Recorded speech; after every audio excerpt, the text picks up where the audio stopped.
Listen up or run for cover.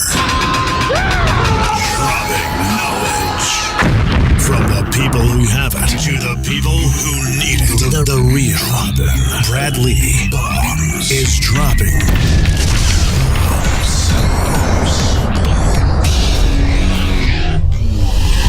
What it is, Brad Lee back again with another episode of Dropping Bombs. Today in the studio, folks, I've got a real freaking treat for you. Jimmy Rex is here. What's up, Jimmy? Dude, great to be here, Brad. Man, I'm glad to have you. I didn't know much about you when you were coming in. I saw your sheet, but talking to you in the green room, dude, you're quite the entrepreneur. You know, when I was a kid, I just always knew I wanted to have money and have a cool life. And so as I started getting older, I noticed that most of the cool adults I met were entrepreneurs, and they had this own thing they were doing, and I got very curious about what that was. Yeah, so as I'm reading here, it says your mission statement in life. Let me put on my readers.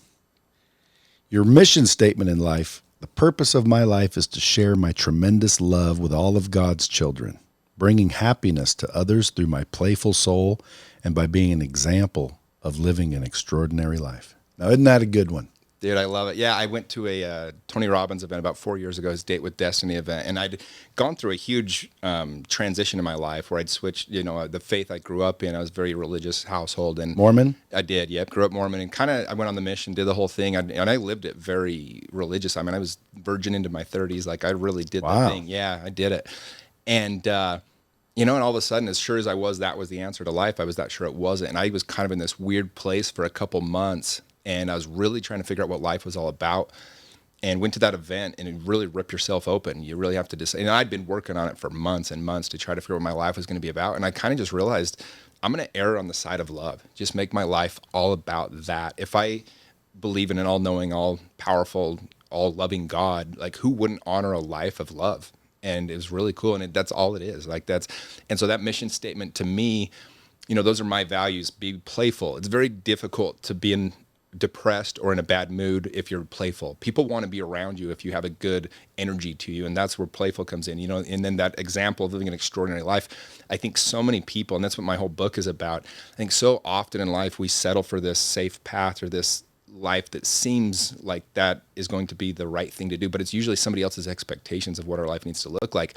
So for me, I've always tried to really honor myself and like my heart, what I want to go do. And I go do these things that seem unsafe, but in reality, those are where all the beautiful parts of life come from. That's where all the, the great experiences and the crazy adventures all come from. And so, yeah, that's my mission statement. It means I literally read it every morning when I wake up multiple times, and then I let that guide my day. So you started out as a real estate agent. 2005, you basically got into the industry. Yeah? Yeah, I got in 2005. It was funny. I was trying to go to college, but I had gone to a junior college for 2 years, and I didn't know you have to. This is how dumb I was. I didn't know you have to apply like 6 months in advance for a real college, and so I went to sign up for classes the week of classes at this major university, and they're like, "Well, did you get accepted?" I'm like, "That's what I'm here for." And we're looking at each other like we're both the idiots, and had 6 months with nothing to do. They explained to me the deadline was 3 months ago. And so I was like, well, I'll try real estate. And I had a buddy that had been selling CDs, Grant Cardone and, not Grant Cardone, Robert Kiyosaki and Carlton Sheets, some of those guys from back in the day. And I was listening to him, and I was just very curious about real estate. And so I jumped into it in 2005 and kind of just didn't really know what I was doing for a few months. But then I found a coach, top coach in the industry, just kind of by accident. And the next 6 months, my first 6 months, I think I sold like 3 houses. The next 6 months, I sold like 60 homes because I knew how to work. I'd been knocking doors for 2 years, 11 hours a day. I was a meat salesman before I did real estate. So I was load up a freezer of meat in my back of my truck and go sell all day. Like, I wasn't afraid of hard work. I just didn't know what I was doing. And so when I found this mentor coach, I mean, it just took off. By the end of my first year, again, I'd closed 60 deals. And year 2 was one of the top 2 finalists for Salesman of the Year on the Salt Lake Board of Realtors, sold almost 100 homes, and kind of just took off from there and really just dove into real estate. And just in time, I learned enough what to do before it all collapsed. So as hard as that was to go through the financial housing crisis of 2008, 2009, 2010, I was able to work my way through that and really pick up a lot of market share where I became, top realtor in the state for several years, the last couple of years. And it sounds like you took advantage of the industry itself and became an investor. Yeah, I mean, it was funny as a real estate person, you're always coming across these deals, and so many agents, they don't take advantage of it. They don't buy enough houses and things. And I discovered really quickly, when I knew these were all great deals, but nobody wanted to buy them yet because everyone was still, if you remember that time, like nobody knew. Like, it wasn't like it is now where everybody's crazy about wanting to buy real estate. Like nobody trusted real estate. And so the way I would I'd find a really good area or a really good investment, and I'd buy one myself, and then I would tell everybody, they'd be like, well, what should I buy? I was like, well, you can buy what I'm buying. I just bought this condo in this complex. You should buy one as well. And I'd sell 7 or 8 every time I did that. So I just started buying. I started flipping my own homes, and just really, I just love real estate. And so I ended up buying, unfortunately, when I first got in 2005, and back then it was the Wild West, I would buy a home. This is how crazy it was. I mean, I'm sure you remember you were in Vegas, but I could buy a home for $250,000. I could tell them I wanted a $20,000 commission as part of the deal. We could get it appraised because every appraiser was afraid of not appraising something, or else the realtor would go to somebody else because you could pick your appraiser. And then I would show up to closing with 0 down. So I would actually buy a home and they'd pay me $20,000. It was insane. Like you could do this all day if you wanted to. And so Still? Oh no, hell no. No. Let's go. That's why it all fell apart, right? Like that's what was going on though. You literally could do that. And so I'd bought 10 or 11 places in 2005, 2006. But my mentor told me, he's like, sell it. This whole thing's collapsing. It's starting in California. It's coming your way. And so I ended up getting rid of all but 2 of them. So in 2011, I kind of started buying again and built up a nice portfolio. And yeah. Yeah, I, for some reason, never got into it.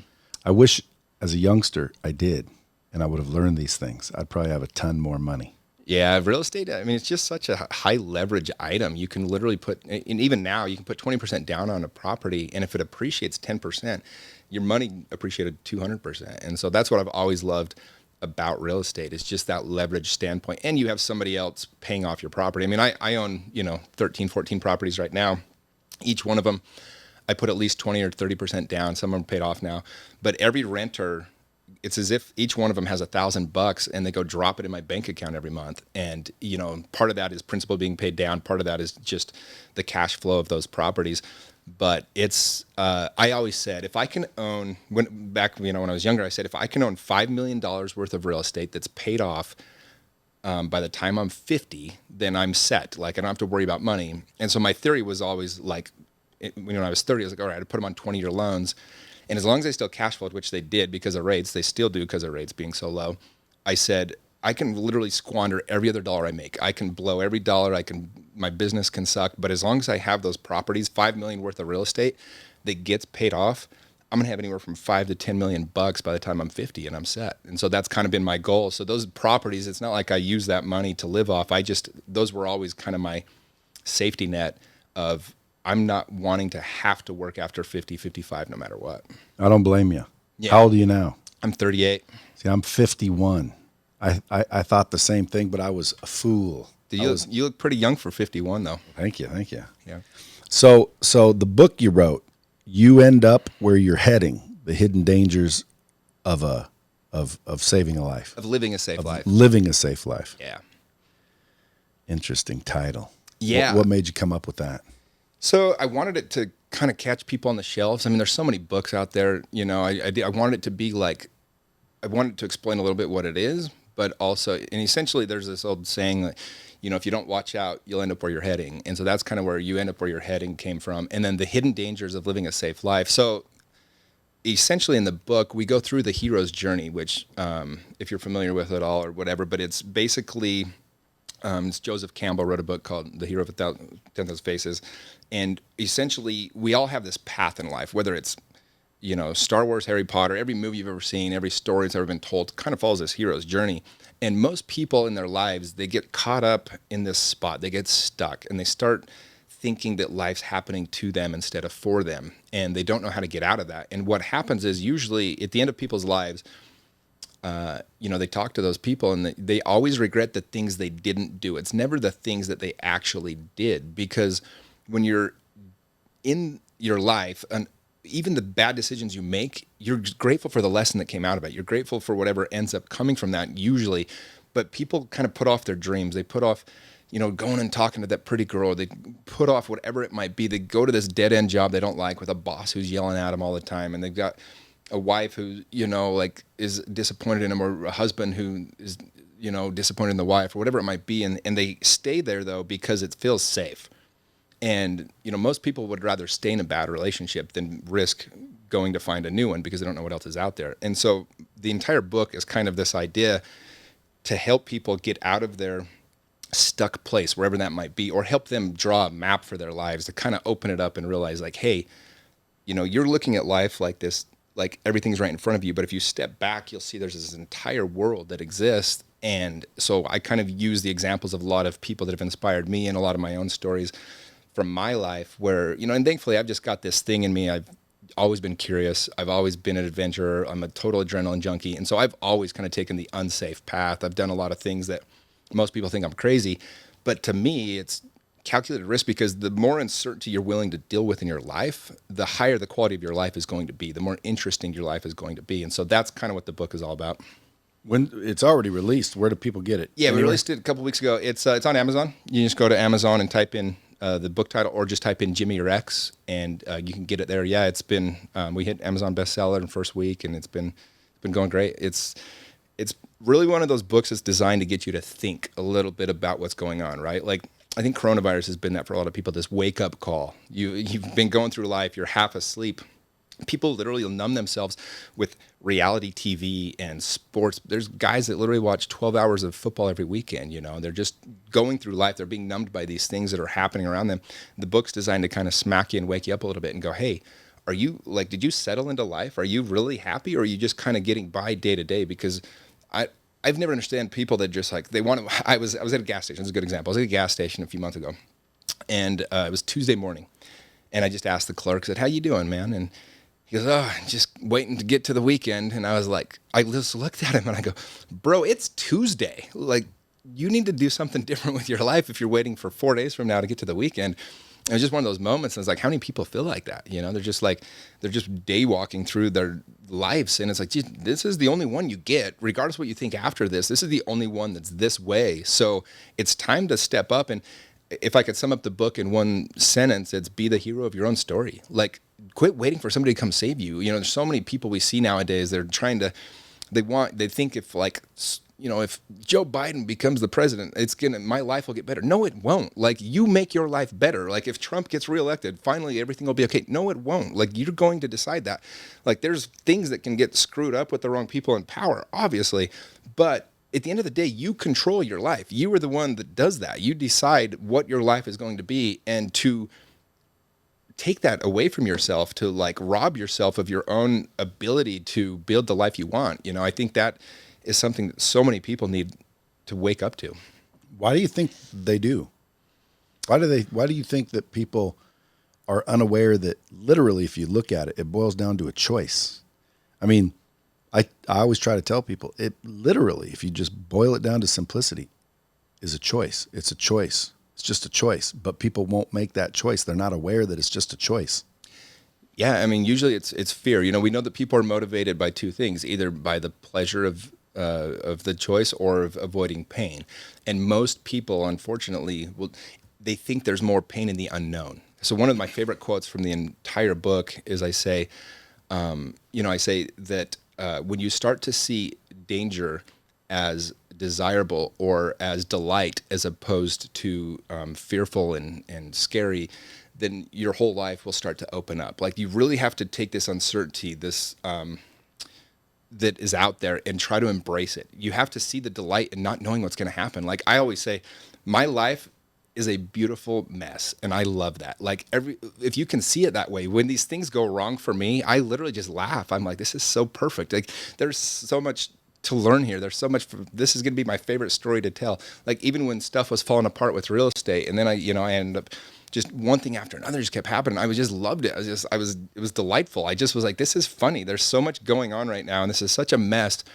But at the end of the day, we live in a time and an era where you have all the connection you want if you go to find it. You have food. You're going to have it if you want it. Like, your basic needs are met. So from there, you get to decide just how beautiful the life you want to have. And I think if you can embrace the uncertainty, if you can really just find the beauty in the mess, then your whole life opens up. And I haven't had a bad day in years because I have hard days, but I'm not going to allow myself to have a bad day because it's not even a real thing. It's like I can just choose how I interpret whatever happens to me. 100%. It's a choice.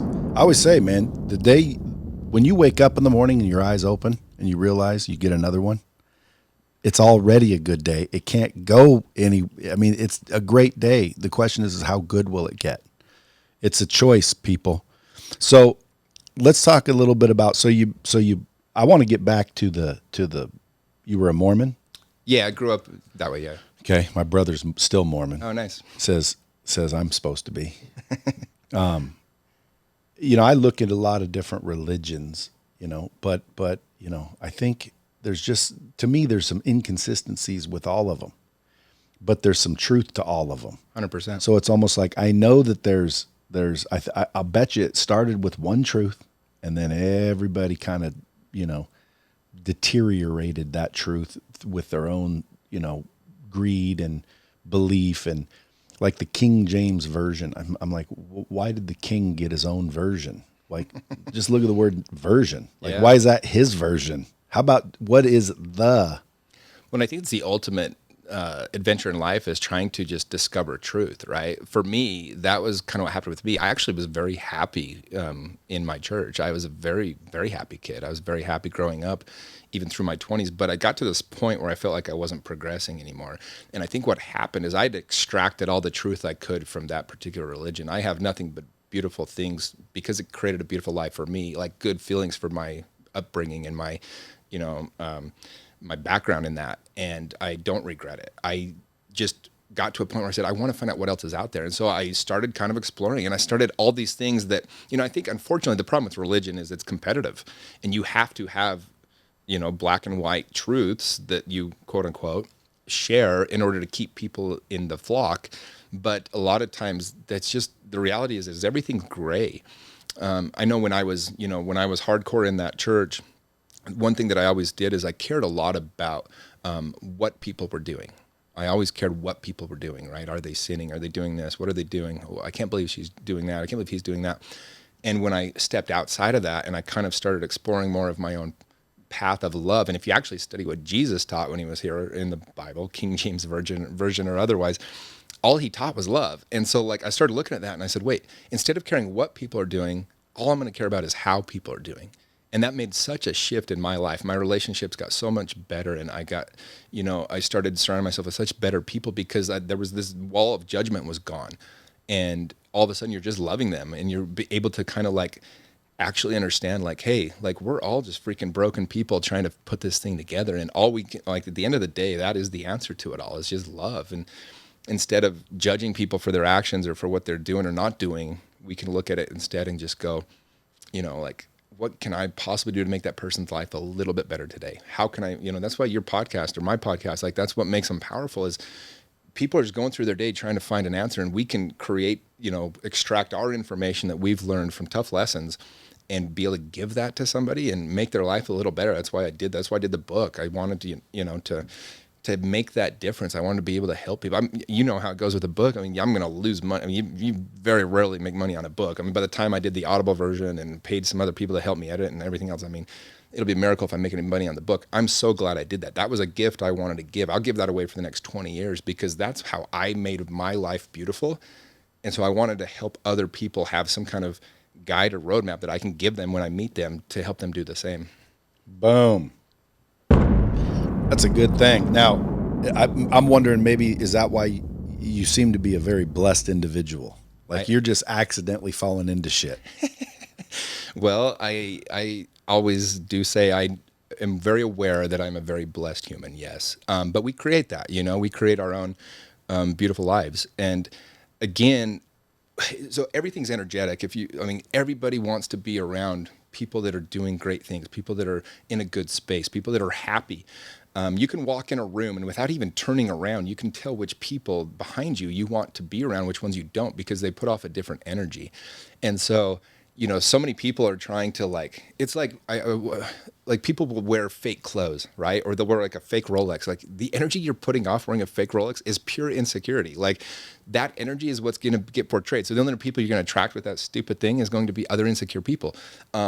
If you truly love yourself, then you're going to find other people that love themselves. But if you're broken inside, that's the energy you're going to put off. We're all in these different frequencies. And so I just believe if you can work hard enough on yourself, that life becomes pretty easy. But if you take, if you're always looking to blame or you're looking for reasons why it's not your fault, then you're going to keep getting bad results. Like I just recently, I've been dating a girl for 9.5 months and we separated and broke up.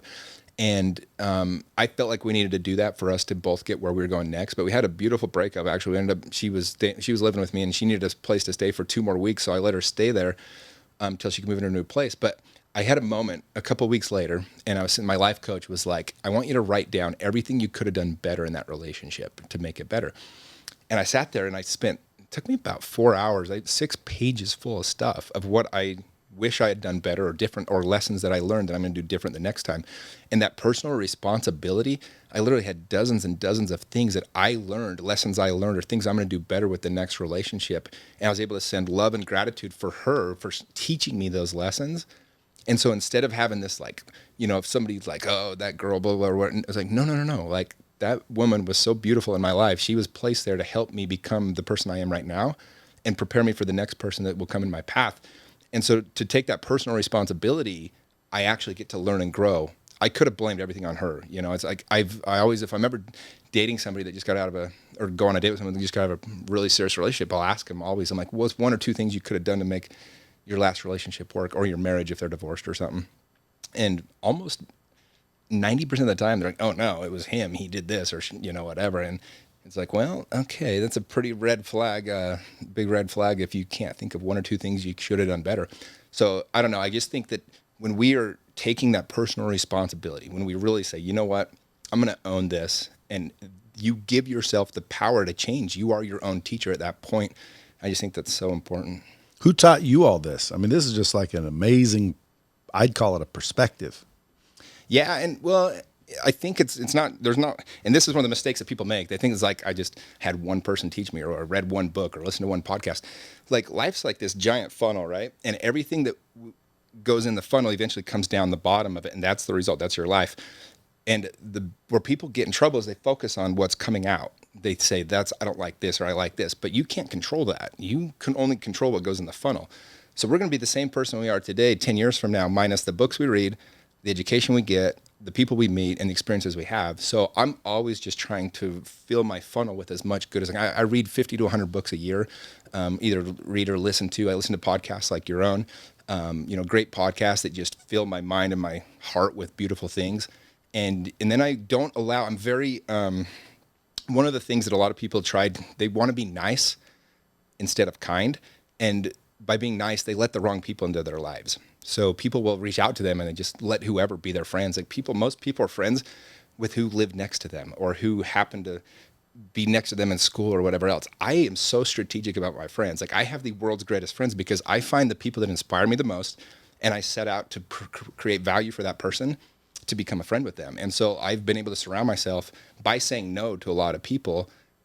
I've been able to surround myself with people that just purely inspire me and make my life better. And so every day I'm getting fed into this funnel, amazing things. And so I just think too many people, they want to say yes to the wrong people or the wrong things. And I'm just very good at saying no. Like if I don't think that you fit in with the culture of my life or my friends or my mission statement, then it's just not going to happen. A guy literally texted me, 45 minutes ago. He wanted me to look at this investment deal he's doing. And it was funny because he's brought me other deals and he's been shady. And I've noticed it. I've noticed there was he's like, don't tell my client this, but. And I'm like, I literally told him, I said, not interested. And I told him. And he goes, wow, well, that wasn't my money, blah, blah, blah. And I was like, no. We're good, dude. Good luck. But it was a very strict no. And I think having strong boundaries is how you have a great life. You have to have strong boundaries. Otherwise, you get what comes to you instead of what you strategically place in your life. Yeah. Or ethics. Boundaries, ethics. Same yeah. Thing. Yeah, they should be the same. Yeah, because, dude, him and you could have done a lot of business together had he been ethical. Exactly right. Yeah. And he was so short-sighted when he told me that back then that I was just like, there was no way I was going to do business with that guy. Well, yeah, most people don't understand, man. When you go gossip to somebody about somebody else, like when people talk shit about other people to me, I'm thinking in my head, how soon before you're talking shit about me Yeah. to somebody else? Yeah, it's beautiful when you can actually hold secrets for people. You can have a lot of very special friendships. You know, when people know that you're a vault and you will hold their secret, that's a really special thing. And then one thing you mentioned is you took all your loot at one point in time, even borrowed some, liquidated, got all your liquid resources together and gave it to a company called Nikola. I did. Yeah. So one of my best friends in the world is a guy named Trevor Milton. And about 5-6 years ago, we were at a buddy's wedding, and he just sold his previous company. I think he ended up with like 10 or 15 million bucks or something. I don't really know the exact number, but it was a lot. He didn't have to work again if he didn't want. And I asked him what he was going to do, and he said, well, I have this idea. And I know it's going to work. It's a multi-billion-dollar company, but it'll cost me 5 years of my life, like every waking hour. I feel like I have to do it, though. And he showed me a rendering of this 18-wheeler electric vehicle truck, this like a diesel truck. And I was just like, oh, my gosh. And a couple of things hit me. One is I'd read so many books about geniuses that I can recognize actual geniuses, and he's a genius. He processes information so much faster than everyone else. A lot of people thought he was goofy or weird because he was just, but he's like Elon Musk and Steve Jobs. They're geniuses, and you can sense it when you talk to them.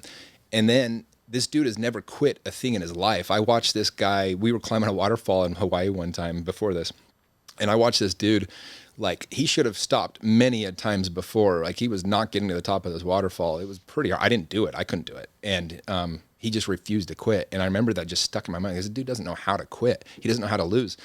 And then the third thing is the vehicle itself was so sexy, and it was transportation, energy, and technology all in one. I'm like, okay, those are the three sectors that, like, this thing could even sort of work, and this thing could go really well. So anyway, long story short, I asked him if I could invest. He wasn't looking for money. He was going to use his own money.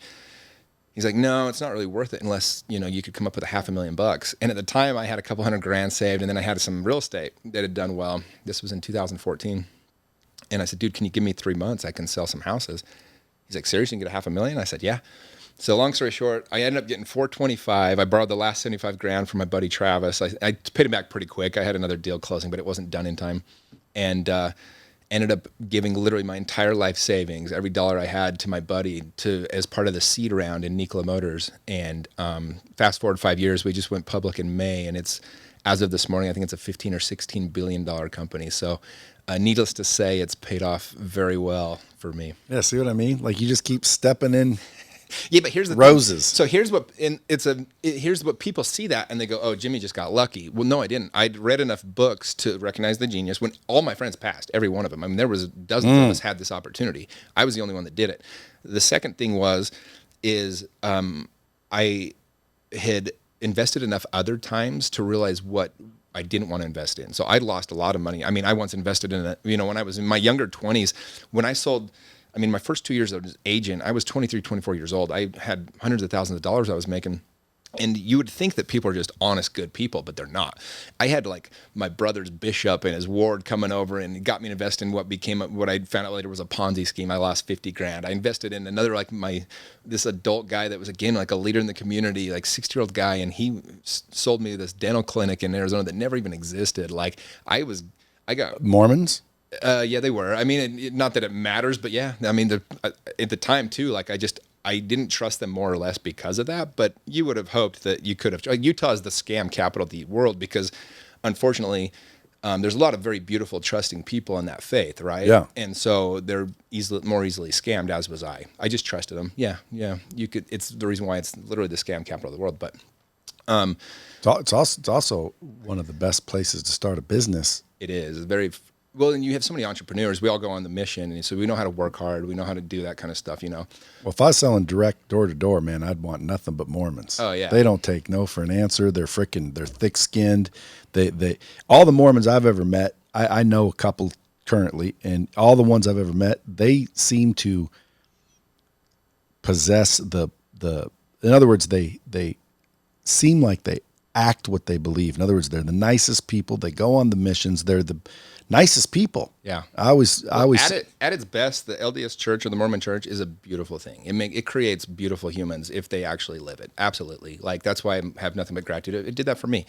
Does it for all my friends and family. Hell, if, I always joke, if God himself came down tomorrow and told me, that it was a scam, I wouldn't tell most of them, because they have beautiful lives because they live it, which is most things. If you live it truly, you're going to have a beautiful life from that. But yeah, so for me, but like by studying everything that I did, by studying all these different things, and by being around, I was able to see in Nikola the genius of it. But I also knew that I had to bet on the horse, on the jockey, not on the horse. So I needed to bet on the person, which was my buddy. And I just knew he was going to one way or another make this work, because the company, what it was originally going to be, kind of changed a little bit, to be honest. It was never going to be hydrogen at the very beginning. That quickly shifted. But I was betting on the jockey, not the technology, not the horse, right? And so for me, I just trusted my buddy, and it's been pretty awesome to be able to follow it the last 5 years. I kind of knew from the very beginning. I don't know, like, the odds of that working were probably very low. I mean, it was literally an idea in his head when I gave him my money, but I just always knew. I knew he was going to pull it off. And a lot of the other investments I made back in the day, I did not. Like, I was just kind of hoping, to make some money. And but what was cool is I went and got my master's in 2013 from Arizona State, and I actually learned how to read spreadsheets, how to look at a company. And so now anytime people bring me investments, I think since 2013, I don't think I've lost on an investment. I've done very well on all of them, pretty much. It's because I know what to look for. I know what to avoid. And, you probably need to say no at least 30 to 40 times for every time you invest, maybe even more.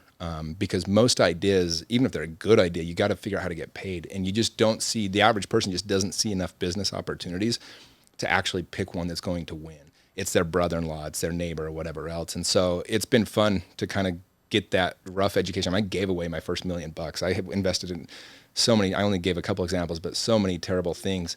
And, but it's fun now because I can look back, and that very expensive education has actually created a lot of wealth for me now where I'm at. Well, not only that, but most people would have been really against giving, not to mention all their money. That's a hard one. Yeah, I don't recommend other people do that. I happened to have the relationship with him where I knew, it's almost like I had inside information. I knew him so well that nobody else could have known him how I knew him. I just knew he wasn't going to let that loose. You know what I mean? Yeah, but you gave it all, I did. which is scary. Yeah, but I wasn't, and here's the thing, you get this as a sales guy. I was never afraid of losing my money. Like, I knew I could make $1 million a year in real estate for the rest of my life. If I lost all that money at that time, because in order to actually have a $500,000, you probably got to make about $2 million, right? By the time you pay taxes and you run a company and actually pay everything you need to do. And so, but I knew I could always have a good life. I said, worst case, I'm making 7 figures selling real estate. Like, I was selling 150, 200 homes a year. But I said to myself, I said, if I don't do this, and I know he's going to pull it off, and I don't do it, I will never forgive myself. Can you imagine how much regret I'd have right now, like for the last several years, like especially last year, if I didn't invest? Like, and I knew that, and I knew how I function, and so I had to do it. Well, look like Gary V and what did he pass on? Uber? Yeah, he talks about it every day. But dude, you already got burnt a couple times, which causes most people to stop. Right? They'll stop because they got popped in the face a couple times. You didn't let that stop you, which most people would stop because of that. And then, you literally gave it all to the dude. Most people wouldn't do that either. Yeah, most people would have said, dude, I don't have $500,000. You said, I'll get it. Well, and here's what's cool, Brad, is I had a 5-year, every time, so I coach a lot of people reach out to me, want to go to lunch or whatever, and I ask them the same question, everybody. I say, if everything were to go perfect in your life for the next 5 years, what would your life look like? What are you experiencing? Where are you at? Who are you friends with? What do you have? What are you doing for work? And nobody can answer the question. Nobody knows because they haven't done the work. Most people plan their wedding more than they plan their life. They plan a date more than they plan their year.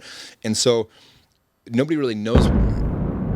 So nobody really knows, like, if you haven't mapped out what you want, of course you're not going to take risks like that. I knew I had all these huge goals, and I'll be honest, I had 10 goals to accomplish in the next 5 years. I had it on my wall every day, right in front of my desk at work, and they were huge. At the time I wrote them, it was as big as my mind could possibly think. And I got to be honest, I've accomplished like 8 of the 10 now. And I knew I couldn't get there without taking some risks like that. I had to put myself out there. And so because I had a vision for what I wanted my life to be, I believe the universe conspired in my favor to help make that happen. But I was so dead set on making that my life. I was building my life by design instead of just letting things happen to me. Because I would have spent the money on something. I would have bought another couple houses. Okay, so I have 3 more real estate deals or 4 more real estate deals. Who cares? But at the end of the day, I knew I had a chance to forever change my story, my family's, and do some really amazing things. Like even last year, I cashed out a little bit of it.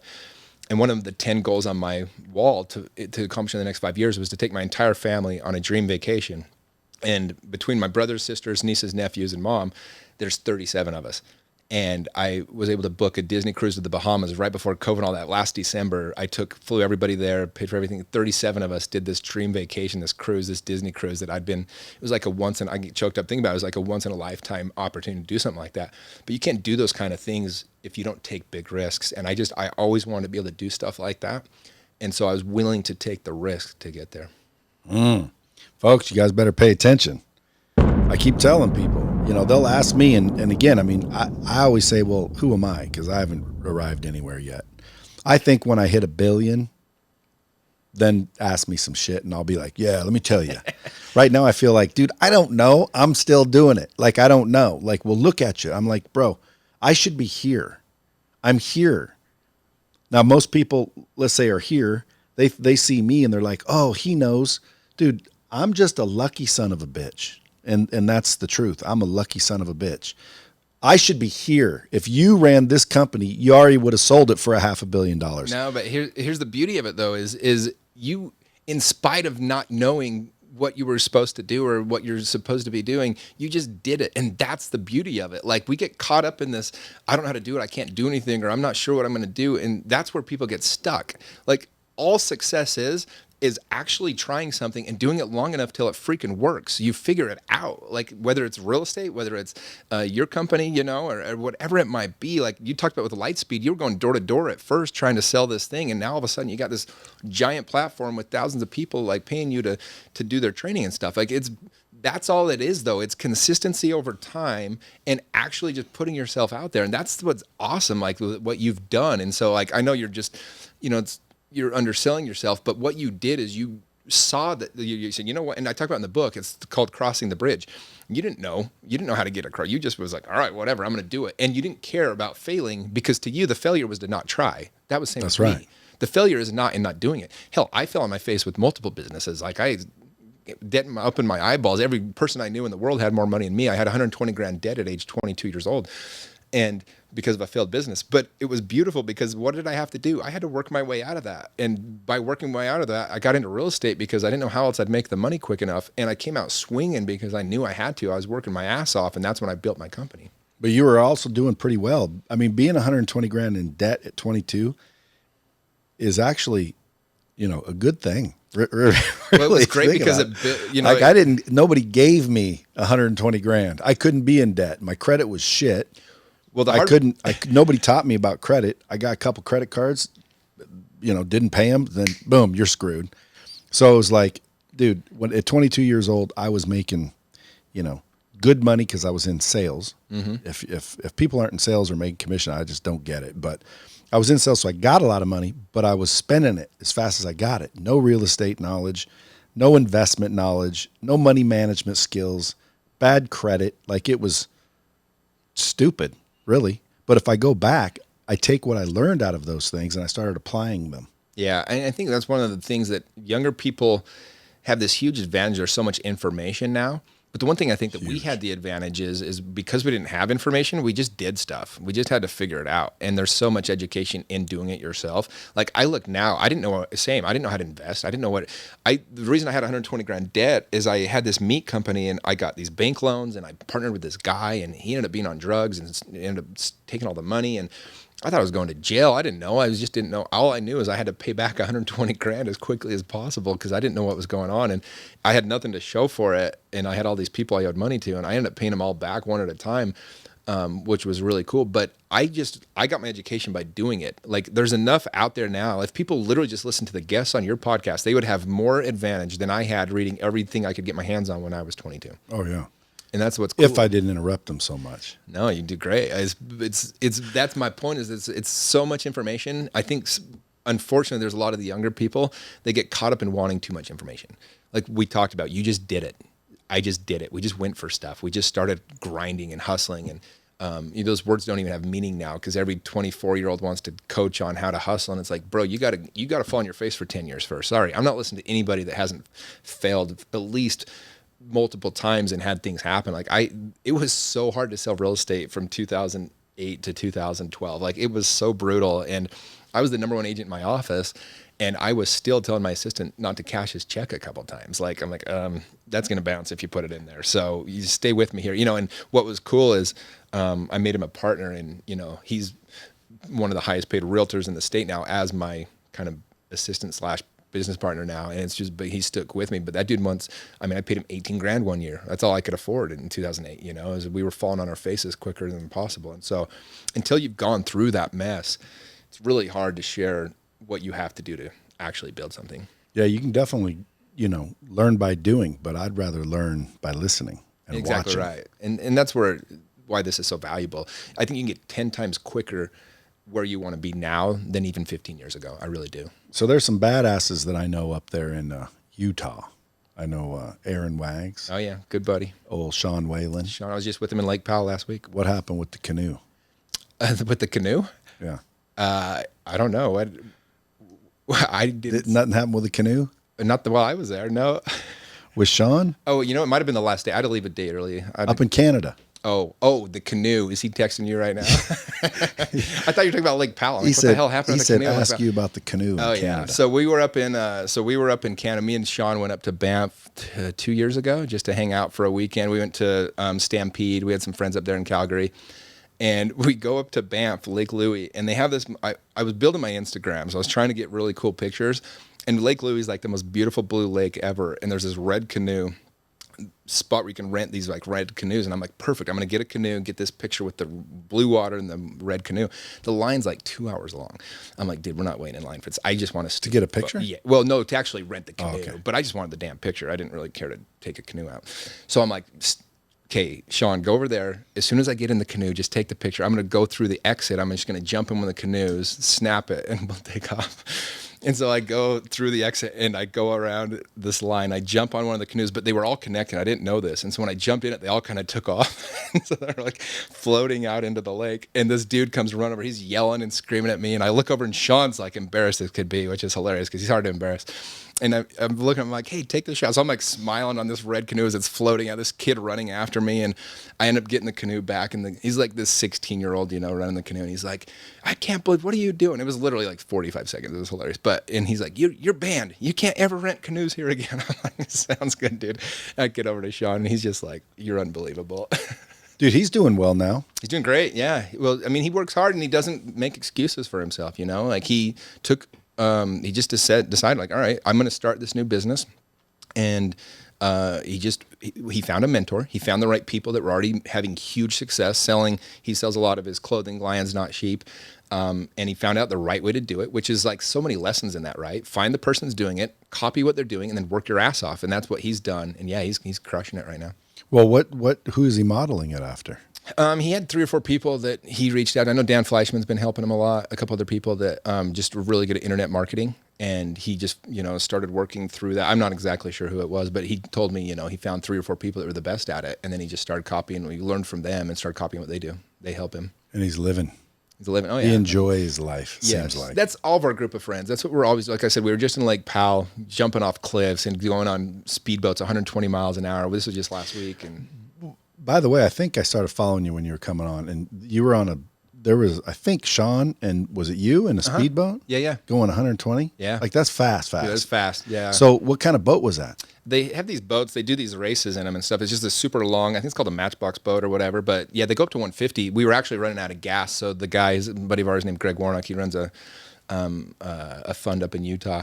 Yeah, it's his boat, and they actually go up to 150, but we cranked it to 120, and oh my gosh, it was so fun. Like, because a normal wakeboarding boat, I mean, you go up to 35, you feel like you're out of control a little bit, and it's 120. It was awesome. It looks smooth though. It was so smooth. Yeah, you actually feel very comfortable. You could tell, like, this, and then the problem at the lake is you got, especially like Powell, you got like these sandbars and things that can pop up, but I felt so safe. You could tell this dude was in control, and it was so beautiful to just have that experience. Like, that's living, right? Like, I crave those experiences. We jumped off a cliff that was 65 feet. It was funny because not everyone jumped, and one of our buddies, our buddy Paul, he's actually the founder of the Child Liberation Foundation that we work with. I jumped first because I knew if I went, they'd have to go. And so we jumped off this cliff, and it hurt so bad when I hit the water. It was too high to probably be jumping off. But he jumped in. When he came up, his whole face, his mouth, and his nose was bleeding. And we were all just like laughing because he probably should have never jumped. But that's like living. That's the kinds of things you're going to remember forever, And it was just fun, just doing stuff like that all the time. Well, let's talk about your work with the OUR, Operation Underground Railroad. Yeah, so basically in Utah, there's an organization called Operation Underground Railroad that formed about 5 years ago. And the guy I just mentioned, Paul Hutchinson, so he was one of the original guys that would go undercover with them. There's a movie coming out called The Sound of Freedom. It comes out pretty soon, about Tim Ballard, and that's the founder of the organization. It's about his life. And long story short, I heard Paul speak. He was on one of these ops. He was kind of the guy, because he runs this huge real estate fund. He was one of the partners in a $16 billion real estate fund. So he can speak that whole language. And they were talking with these traffickers about doing a resort where they would build this hotel, and it would be a sex resort for children, like where these men could come, sleep with kids and stuff. And so Paul went undercover as that guy, and they rescued, I think, 75 kids on that first op. And I heard Paul speak about it a few weeks later. That's when I met him, and it was one of those nudges in life where you just know, like, okay, this needs to be a part of what I do with my life.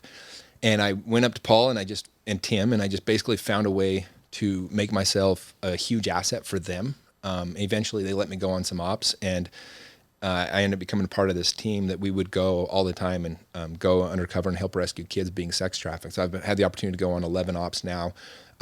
We got a couple of things going in the works with Child Liberation Foundation, where we're going to be doing some other ones here as soon as COVID opens back up, and some different things. But it's been probably that greatest reward of my life. I actually opened my book contrasting two lives, and the second one is that, it's kind of where my life could have gone. I could have chosen this path where you're sitting in the office all day and you're eating your lunch from plastic, or it's like us undercover, and like, you don't care if it's Tuesday or Wednesday, you don't even know, and everything's just a rush, and it's such a beautiful thing. And anyway, so that's how I got started with them. But it's been one of those things that I'll continue to do for the rest of my life. It's a huge issue that people aren't aware of, is child trafficking. It's getting more and more awareness now.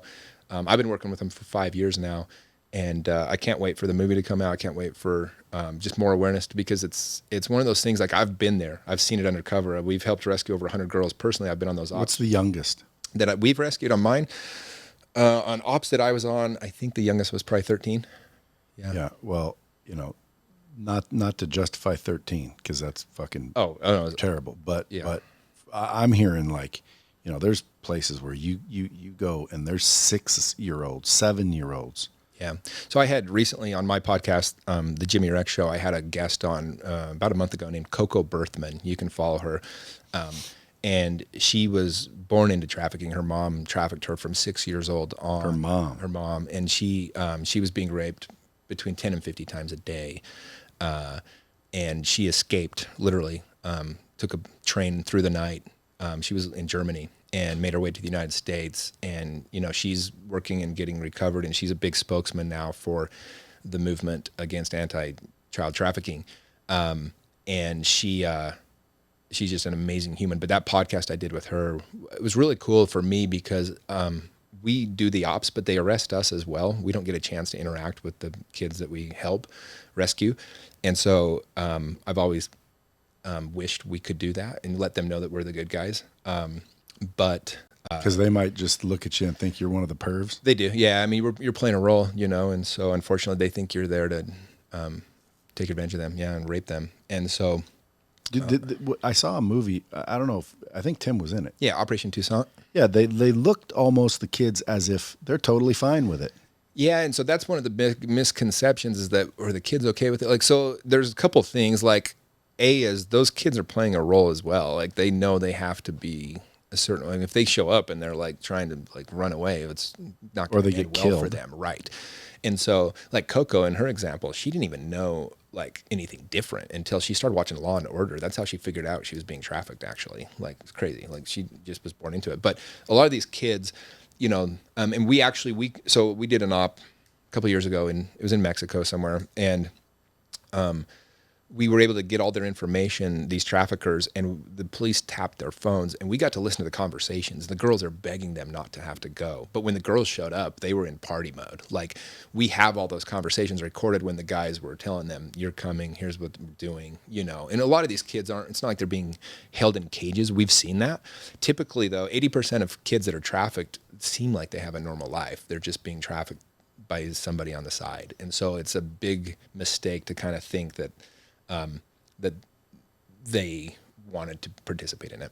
If people wanted to help, how would you say they should help? Yeah, I mean, there's some great organizations that are working with. The Child Liberation Foundation is the one that I'm personally involved with the most. You just go to our website, Liberate a Child. Also, Operation Underground Railroad is a big one that I work with.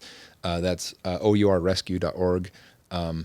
But as much as anything, just try to educate yourself and then just try to help wherever you can. And you can follow me. I post stuff all the time about it on my Instagram, Mr. Jimmy Rex. I'm always posting events we're doing, fundraisers we're doing. That's actually the reason I came down to Vegas this weekend. We're partnering on it. We're going to do a huge event down here to raise awareness and some money for some of these ops and some of those things. And so me and some buddies flew in this morning to meet with some guys here that are very successful in Vegas that want to help out. It's a huge problem in the U.S. too. It's probably the worst place, actually. So even just sharing, that's as the much stories. as anything. Even sharing, because some people are like, well, I don't have any money. I'm not going to go, undercover. Share the stories so more people are aware of it. Because again, thinking back, when I'd see milk cartons missing, I never really thought, what's happening. But when you start to look at, and I see it from people sharing, that's how I heard about Tim. So sharing is important. But when you start looking at it, there's more kids that go missing than you can imagine. I thought someone said 800,000 a year. Yeah, I hate giving numbers because I don't know what they are, but it's a lot. Like when we would go into these cities, we'd go into tourist cities we were the first team in, we'd go undercover, and our job was to go find the traffickers. Did anyone ever kick your ass? We got close. Because like if someone came up to me and they're like, hey, where can we get some young chicks? I'd be right, like, you'd what? kick their ass. So I'll tell one story. It was kind of, before what I was getting with that was within 45 minutes, we could usually find the traffickers. That's what I was getting at. So it's one of those things that if you're not looking for it, you're not going to find it. But when you go looking for it, it's pretty easy to find. That's all I was getting at from Do you have to go to other countries to do it? Yeah, our group didn't do anything in the U.S. I hear Vegas is a hot spot. Yeah, Vegas is off. There's a group here that does ops in Vegas that is doing amazing work. They're not very public because they want to be able to do more and more. But there's an amazing group here working in Vegas. Yeah, but to answer your question, we were in Rosarito one time, Mexico. I'll tell this story. And we were on the beach trying to, and what we do is you got all the low-level hustlers. They come up to you and they're trying to peddle drugs or whatever it might be. And usually we were like, no, we're looking for girls, and you kind of go through the whole spiel. And the dude was like, well, we have a strip club right down there. And he's like, but we, are the girls hot? He's like, oh yeah, 18, 19. And my buddy Paul, he's like, I think he said something like, oh no, those are grandmas. And the dude was like, oh, I see what you guys are up to. And he's like, he got pissed. And it was like, he starts yelling to his buddies, hey, these guys are here. They're trying to have sex with kids. Let's kick their ass. And I'm like, oh shit, like we got to go. And we're telling our buddy, there was 4 of us. And we're like, Paul, we got to go. And he's like, no. And he kept was trying to be in a role. I'm like, dude, these are the good guys. He's like, we have a guy with us that's like, I call him our Jason Bourne. He's like our security dude, but he's a Krav Maga black belt, trains the Israeli army kind of guy. Like this dude would kick some serious ass, probably 10 or 20 guys at a time if he needed to. And he's like, no, we can fight. I'm like, these are the good guys. And we're like, oh yeah. We just start running off the beach. We're like, we can't, it was awesome. Like we loved that they were ready to kick our ass. Yeah. So it does happen. Yeah. Because that's what if someone approached me and they said that shit. Yeah. I mean, you're dealing with, usually they come up to us. We just go down to the beach and kind of start just making noise. And the hustlers come up to us and they're just, usually that person knows somebody who knows the trafficker. So you kind of have to play the game. And you guys obviously are documenting this because, man, wouldn't it be a crazy twist is if you did get arrested and they didn't know you were undercover? Yeah, no, we have top cover. We're working with whatever country we go into. We have top cover. They're working close with the federal government. Who we won't go in until we are. Yeah. No, we have to have aftercare set up, and we have to have top cover all set up before we ever go in. And so we always had that. We were working with like second in command in Mexico. Like that guy was, he had federal policemen within 2 minutes if we ever needed him, kind of thing. So, yeah, you can't just go in and start playing undercover guy without permission. Somebody said that there's tunnels underneath Vegas. I don't know. Here's one problem that we have right now with all this like conspiracy theory and stuff. I think what it's doing is it's distracting from the actual issue. And so there's so much noise. It's like, the number 800,000 and like tunnels and all this. I don't know. A lot of that's conspiracy stuff. But what it does, I think like the people that are actual pedophiles, the people that are actually doing these terrible things, they're trying to make it seem so ridiculous that the average person is like, oh, that's all just conspiracy. Like the reality is there's across the world, there are millions of kids in child sex trafficking, right? In slavery. But like a lot of the stuff you hear, a lot of the conspiracy stuff, I don't share any of that because I think it's too much noise. I think a lot of it is probably, there's truth to some of it, but there's also stuff that's probably not true. And my worry is that people get too caught up in all the conspiracy they kind of lose sight of the actual reality of what's going on, if that makes sense. Sure it does. Folks, if you guys want to help with that, what's the website again? Liberate a Child or ourrescue.org. Yeah, go check out what you can do. Follow Mr. Jimmy Rex on Instagram. Go get his book. You end up where you're heading, The Hidden Dangers of Living a Safe Life. Yep. Of living a safe life. I'm going to get that book my damn self. I'll bet you it's jam-packed with some good stuff. Honestly, I'm very proud of it. Like it'll change people's lives for sure. I've had already dozens of people reach out to me and say, I got a text this morning from a random guy on Instagram, and it's just cool. This is why you do stuff like that. I'll read it real quick just because it's really cool. But he's a truck driver apparently, and he says, bro, I'm loving this book. Being out on the road in this job has a way of toning me down. I've been feeling bogged down in my life because of it. The virus hasn't helped either, but man, this book is catching me on fire all over again. Thank you so much for writing it. Just some random guy on the internet, man. That's cool. Dude, that is cool stuff. I mean, sometimes I'll think to myself, I don't know why I keep dropping these bombs. It costs money to have that guy follow me around. People bitch, let the guy talk. It's like, sometimes I've thought to myself, what, screw it. But I get DMs from people like that that say, dude, you're changing people. Yeah. So I just keep doing it. But I got a book coming out called The Hard Way, which is lessons I learned the hard way so you don't have to. I love it. It's similar, but it's just, some basic shit where if people apply it, dude, they're gonna have a much better life much quicker than learning it. Because in my mind, you're gonna learn it anyway. You're just gonna learn it the hard way. That's true. So I figure I'll just drop a book. But it hasn't. I started pre-sales December, I think. Awesome. I'll definitely pick it up. It's not even written yet.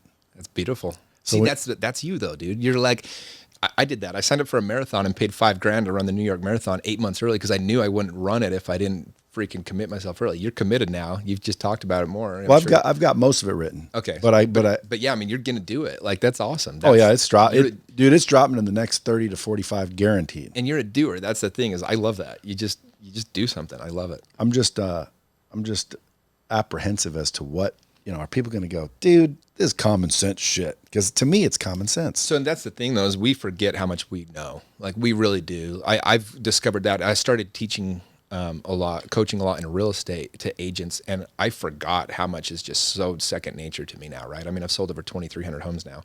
And I had to remember, like, oh, wait, these things that I think are basic are actually the things that people need to hear. So I can't wait. I bet it's amazing. I'll give it away for sure. If someone's listening to this, how do they reach out to you? Just DM you? Yeah, honestly, I'm very accessible on my Instagram, Mr. Jimmy Rex. I love to, I'll always answer people back as long as it's like a legitimate text or question or whatever it might be, And so, yeah, that's the best way to get a hold of me.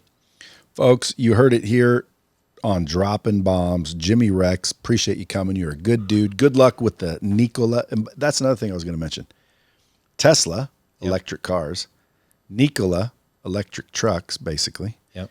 And obviously both named after Nikola Tesla. Yeah, that dude was the most intelligent human that ever lived. If you study him, they both obviously use that as, but even the stuff that, Tesla was just the most amazing human. Like that dude was next level.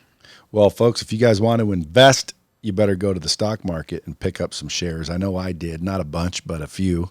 And I have nothing but good hopes for Nikola because it's basically a kick-ass, high-powered Raptor-looking truck coming out here pretty soon. I think that's going to go crazy. Yeah. Didn't they allow you to put deposits on them? Yeah. So the deposits on the Raptor truck. Yeah.